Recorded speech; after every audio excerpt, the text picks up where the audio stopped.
Last class में हम लोगों ने देखा था सूर्य की आंतरिक संरचना।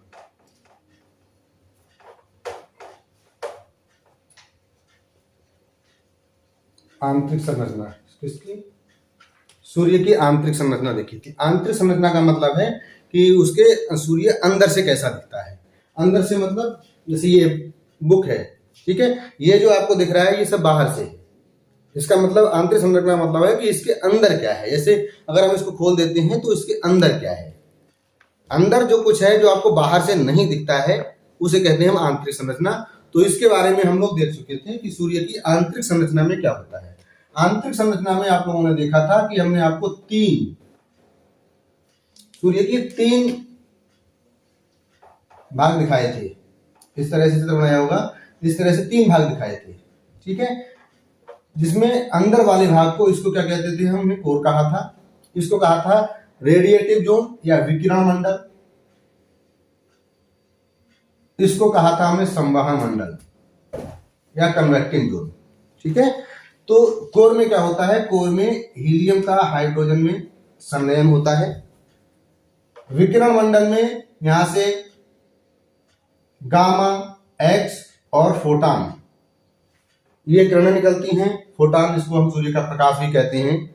और संवहन मंडल में क्या होता है, इसमें हाइड्रोजन के सेल बन जाते हैं, ठीक है। अगर आपको याद हो कुछ, क्योंकि ये वाला क्लास काफी दिनों के बाद हो रहा है, तो इस संवहन मंडल में हाइड्रोजन के सेल बन जाते हैं। यहीं से प्रकाश के निकलने पर क्या होता है, सोलर स्पॉट या सोल करंट का निर्माण होता है। ये हम लोग देख चुके थे आंतरिक संरचना के अंदर।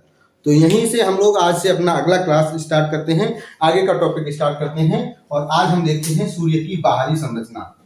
बाहरी संरचना का मतलब अब हम आज देखेंगे सूर्य बाहर से कैसा दिखता है। जैसे कि हम दिन में देखते हैं, अब इस समय जो हमको सूर्य दिखाई देता है वो, जैसे बाहरी संरचना का मतलब है कि आप हमारा चेहरा देख पा रहे हैं, चेहरे के अंदर क्या है, ये पूरा शरीर आपको दिख रहा है, ये बाहरी संरचना है।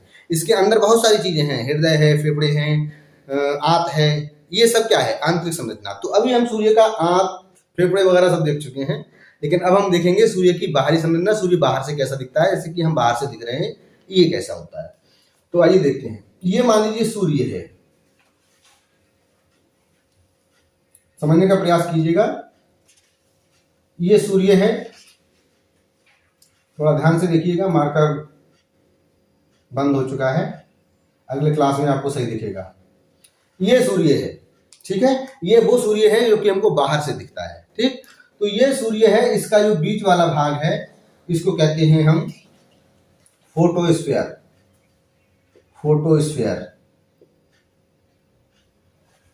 फोटोस्फीयर और हिंदी में इसको कहा जाएगा आपका प्रकाश मंडल।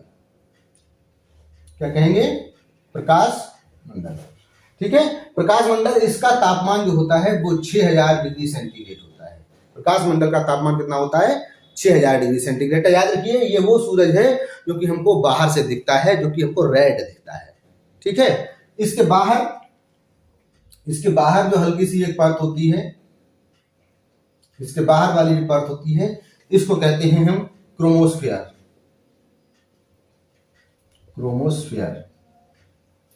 इसका तापमान जो होता है वो 32000 डिग्री सेंटीग्रेड होता है।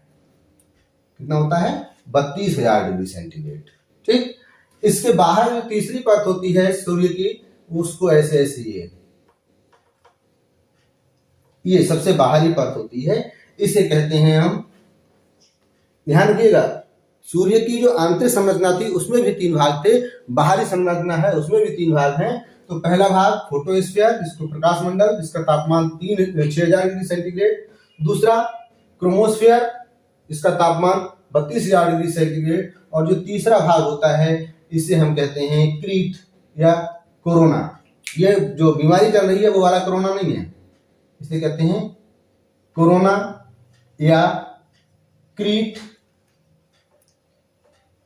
या देखिए, आप देखेंगे तो ये जो टीवी सीरियल वगैरह देखते हैं उसमें राजा के जो मुकुट होते हैं, बहुत भयंकर आकार के, बड़े आकार के, इस तरह के मुकुट, और यह राजा लगाया रहता है यहाँ, इस तरह के जो मुकुट होते हैं उस तरह की आपको आकृति ये वाली दिखाई देगी, बाहर वाली आकृति दिखाई देगी। इसीलिए हम इसको क्या कहते हैं, सूर्य का मुकुट भी बोलते हैं।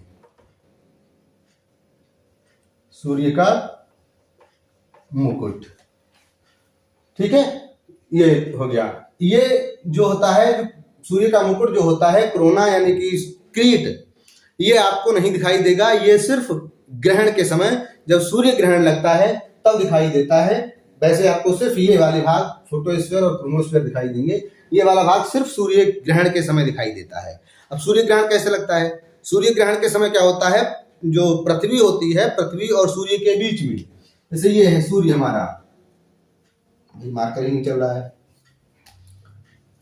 ये सूर्य है, यहां पृथ्वी है, ये पृथ्वी, सूर्य और पृथ्वी के बीच में जब चंद्रमा आ जाएगा तो आपको ये वाला भाग दिखाई नहीं देगा। यही घटना होती है सूर्य ग्रहण। मान लीजिए ये सूर्य, ये आपका, ये है आपका सूर्य, और हम मान लीजिए चंद्रमा, और अगर हम बीच में आ जाएं तो आपको क्या होगा, सूर्य का बीच वाला भाग, प्रकाश मंडल यानी कि फोटोस्फीयर और क्रोमोस्फीयर आपको दिखाई नहीं देगा। सिर्फ आपकी सूर्य की ये बाहर की लपटें दिखाई देंगी, यानी कि कोरोना दिखाई देगा। तो कोरोना सिर्फ तब दिखाई देता है जब सूर्य ग्रहण लगता है, और इसका तापमान बहुत ज्यादा होता है। इसका तापमान होता है 27 लाख डिग्री सेंटीग्रेड। इसीलिए इसको कोरोना के समय बाहर निकलने को मना किया जाता है, ताकि ये तापमान आपको ना पड़ सके। और इससे क्या होता है, कोरोना के समय बहुत हानिकारक किरणें निकलती हैं, इसलिए सूर्य ग्रहण को देखने के लिए आपको मना किया जाता है। ठीक है, तो हमने सूर्य की आंतरिक संरचना में सूर्य के 3 भाग देख लिए, और सूर्य की बाहरी संरचना भी देख ली। ठीक है, आइए हम देखते हैं सूर्य का संगठन। कुछ सूर्य का संगठन भी देख लेते हैं। सूर्य में क्या होता है?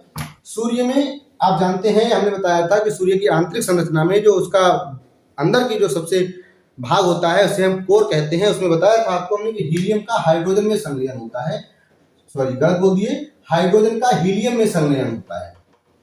ठीक है, तो इसमें क्या होता है, 75% आपकी हाइड्रोजन रहती है सूर्य के अंदर, 75% हाइड्रोजन, और 24% जो होती है वो होती है हीलियम, और 1% जो होता है वो अन्य गैसें होती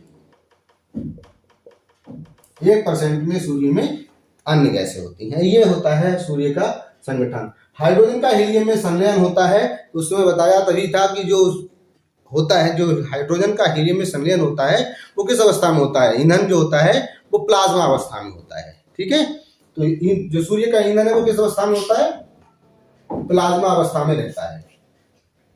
अब किसी किसी परीक्षा में सूर्य की पृथ्वी से तुलना पूछ लेता है। ये आप ध्यान दीजिएगा, चित्र बनाना चाहें तो बना लीजिएगा। सूर्य की आंतरिक संरचना आप देख चुके हैं, बाहरी संरचना हम लोगों ने देख ली है, और कभी कभी परीक्षाओं में सूर्य की पृथ्वी से तुलना पूछ लेता है, तो उसके लिए कुछ फैक्ट है वो आप नोट कर लीजिए। उसमें समझाने जैसी कोई बात नहीं है, वो आपको याद करने पड़ेगा। जैसे पूछता है सूर्य का व्यास, सूर्य का व्यास पृथ्वी के व्यास से कितना बड़ा है? सूर्य का व्यास पृथ्वी के व्यास का कितना है? तो व्यास पहले समझ लीजिए आप। जैसे ये कोई गोला है, ये कोई गोला है, जब हम गोला बनाएंगे तो उसका एक सेंटर में बिंदु होगा। सेंटर से एक तरफ अगर हम बात करेंगे तो इसको कहते हैं परिधि, सॉरी त्रिज्या, इसको बोलते हैं त्रिज्या। और वहीं अगर गोले को पूरा का पूरा नाप लिया जाए, यहां से यहां तक नाप लिया जाए, तो इस यहां से यहां तक की दूरी को क्या कहा जाएगा? व्यास कहा जाएगा। ठीक है, तो सूर्य का व्यास, सूर्य का व्यास पृथ्वी के व्यास का 109 गुना है। कितना गुना है?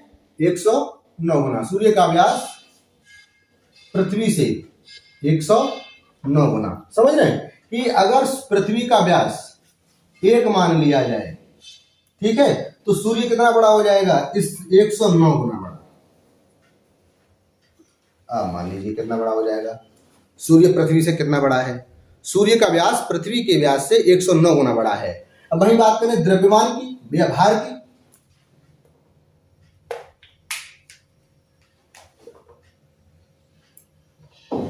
द्रव्यमान की बात करें, सूर्य का द्रव्यमान, सूर्य का द्रव्यमान पृथ्वी के द्रव्यमान से देख रहे हैं, तो सूर्य का द्रव्यमान पृथ्वी के द्रव्यमान से 3,32,000 गुना है।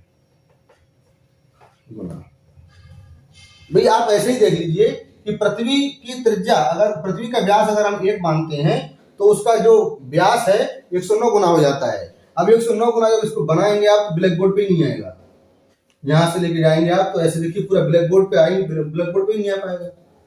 जब उसका आकार बढ़ जाएगा तो उसका द्रव्यमान ऑटोमेटिक बढ़ जाएगा।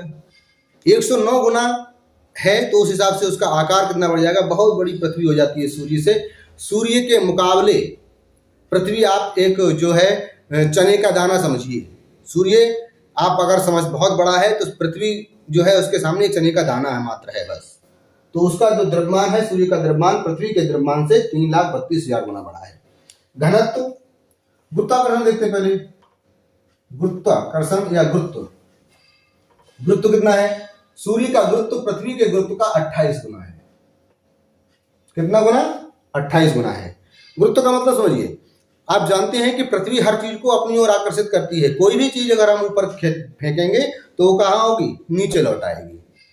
इसका मतलब है कि पृथ्वी हर चीज को अपनी ओर आकर्षित करती है। गुरुत्व का मतलब होता है अपनी ओर खींचने की क्षमता।